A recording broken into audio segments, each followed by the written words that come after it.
Hello and welcome to this how-to video from Award-Winning Outdoors at awardwinning94.wordpress.com. I don't eat breakfast real often. Usually for me breakfast is a cup of coffee before I head to work, but sometimes for supper I like to make breakfast food, and also on weekends a lot of times if I have a day off that isn't super hectic I like to get a few things done, a couple cups of coffee in the morning, and then make a big brunch kind of mid to late morning. I've already talked on one of these videos about how to make French toast, and on another one about how to fry nearly perfect pancakes. And today I want to talk about another breakfast favorite. And I have here some of the ingredients that we need to make biscuits and gravy. For the sausage for the gravy, I like this Jimmy Dean maple sausage. It has a really good flavor that works really well.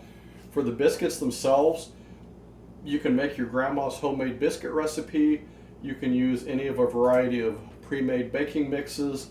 I have found that these WAP biscuits work really well, and I'll explain more about them in just a moment.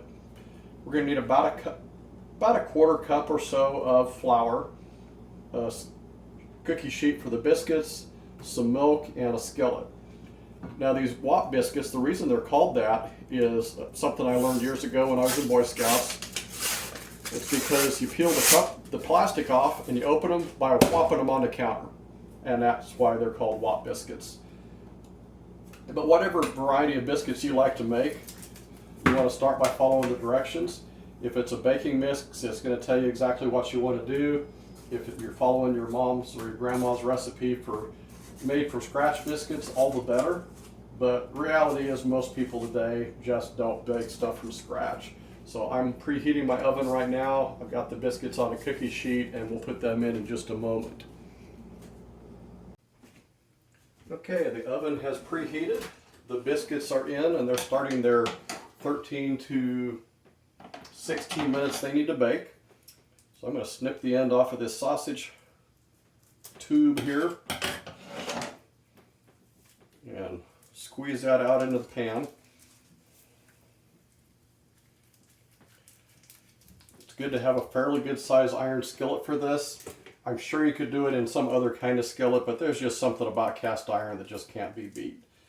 Don't want to waste any, so I'm going to milk as much as I can out of that tube and throw it away.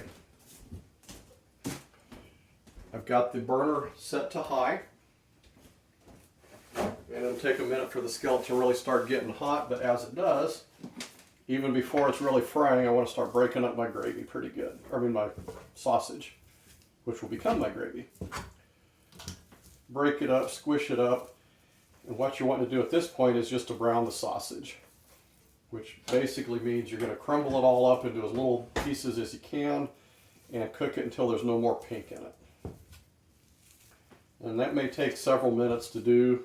I'm probably not going to make you watch the video here while it just does its thing, but we'll come back in just a minute as it is a little bit more browned and ready for the next step. And we are back just a couple minutes later. It really hadn't taken long at all. You can hear the sausage sizzling, and I know you can't smell it over the internet, but man, it's already starting to smell really good. It's a little late for supper already, and I'm starting to get hungry just smelling this. But I'm just kind of stirring this around, breaking it up. The more brown it gets, the more easy it is to crumble, because it does tend to kind of clump together, but as it gets hot, it's going to start spreading out a whole lot better. I want to keep scraping the stuff on my fork off in the pan because I don't want a bunch of raw sausage stuck to my fork while everything else is cooked. Kind of make sure nothing's sticking to the bottom there. One thing about it for this, part of the whole thing that's making this the gravy is the rendered fat from the sausage. So I would not really recommend trying to do this with an extra lean sausage. I'm going to turn my heat down a little bit now that the skillet is hot. I don't want to burn it. So you want a sausage that's got a fair amount of fat in it, because that's going to be part of what actually creates your gravy. It also keeps it from sticking to the skillet. So we'll just keep stirring it around here. And I don't know how well it'll show up on the video, but it is already starting to get more brown and less pink in it. It isn't going to take much longer. You can also use any other kind of sausage you want to use. I suppose you could do it with hamburger if you want. It wouldn't taste quite the same, but like I say, that maple sausage to me is some of the best tasting.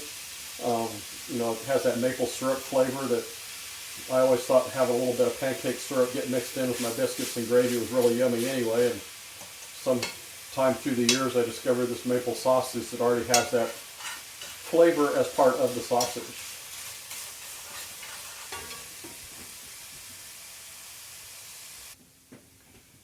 It's only been 3 or 4 minutes, maybe 5 now, that we've been cooking the sausage.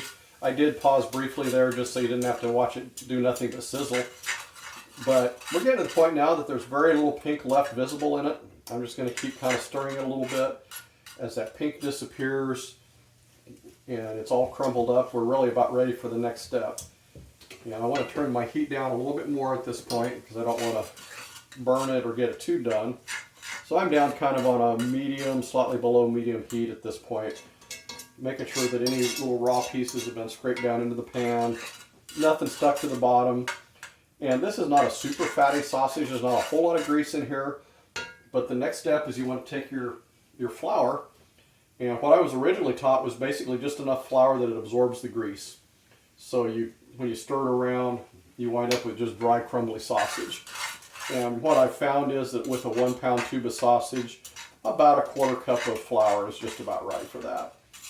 So it's coating pretty well. There's still a little bit of moisture left in there, so I'm just going to dump the rest of my 1/4 cup in and stir it around until all the sausage is coated. And pretty much it'll just look like your flour is disappearing, but with it so will any grease or liquid that has boiled out of the sausage. At that point, you're ready for your next step, and that's to add your milk. To measure that, there's not an exact measurement. What I generally do is I try to smooth out my sausage so it's fairly even. And then I take my milk and just kind of dump a good glug in to start with. It's all pretty much dissipated, so I'm going to stir it a little bit. And that milk is disappearing pretty quickly as the flour absorbs the milk. So I'm going to dump a little bit more in. What I'd recommend if you haven't done this before is start with a small amount because you can always add more. So start with a little bit and then just add more milk as you feel like you need it. And this is a point where there's really not an exact science to it. It's more a matter of taste. Some people like a pretty thin, runny gravy. Some people like a really thick, robust gravy that can kind of stand up on its own. And so that just dictates how much milk you want to use. You can add a whole lot for a runny. If you happen to wind up with it runnier than you think you like it, wait a minute to see what happens, because as it boils a little bit and as it absorbs with that flour, it will actually tend to thicken up a little bit. If it gets thicker than what you want, just add a little bit more milk to it. If it's runnier than what you want and doesn't start to thicken up after a little bit, then just slowly add a little bit more flour. Do the flour just a little bit at a time. If you add too much too fast, you can wind up with kind of a, well, floury tasting sausage. But if it's not added too quickly, you should wind up with a pretty decent consistency. And at this point, you just kind of want to let it simmer. Keep it on low heat. Let it simmer for a little bit. It may come to kind of a low boil, and just let it do its thing for a while. I've got about 4 minutes left on my biscuits, and that really should be about right to let this simmer. What you do want to do, though, is every minute or two, give it a good stir so you don't wind up with something burning against the bottom of the pan and ruining your whole batch of gravy. And then I kind of even it out a little bit so it can all heat evenly. And that'll go for a couple more minutes, and pretty quickly we're going to have some gravy to eat with our biscuits. I paused there again for a moment just because there's probably not much thrill to watching gravy simmer. But we're just about done with the biscuits. I just peeked at them and they are pretty close to being done when the timer goes off. I also added just a little bit more milk. This was getting a little thicker than what I was preferring for it to be. Usually when cooking meat, it's a really good idea to use a meat thermometer to measure the temperature and make sure you're up to a safe, fully cooked temperature so you don't have any risk of parasites or foodborne illness. With this, since we're going to wind up with the gravy at or near a boil, that tells you it's around 200 to 212 degrees unless you're at really high altitude. So as long as you get to that point that it's kind of simmering at a near boil, you know you've got it plenty hot to be safe. There is the timer telling me that the biscuits are done. And they're looking pretty good. Pull them out. I'm going to turn the burner off. Cancel the oven. And serve myself some biscuits and gravy. These biscuits are pretty handy to just split right open. They're kind of made to come apart in the middle. You just split them open like that. Get you a nice spoonful of gravy. Cover it on there. And I feel sorry for those of you watching because I'm about to eat some really yummy stuff here, and you're all going to have to make your own here so you can have it. But before I go and eat, thank you for watching. Hope you enjoyed it. Hope you can get a chance to actually make this and try it out for yourself and enjoy it as much as I do. Be sure to click the like button down below and subscribe if you would like to see some more videos like this.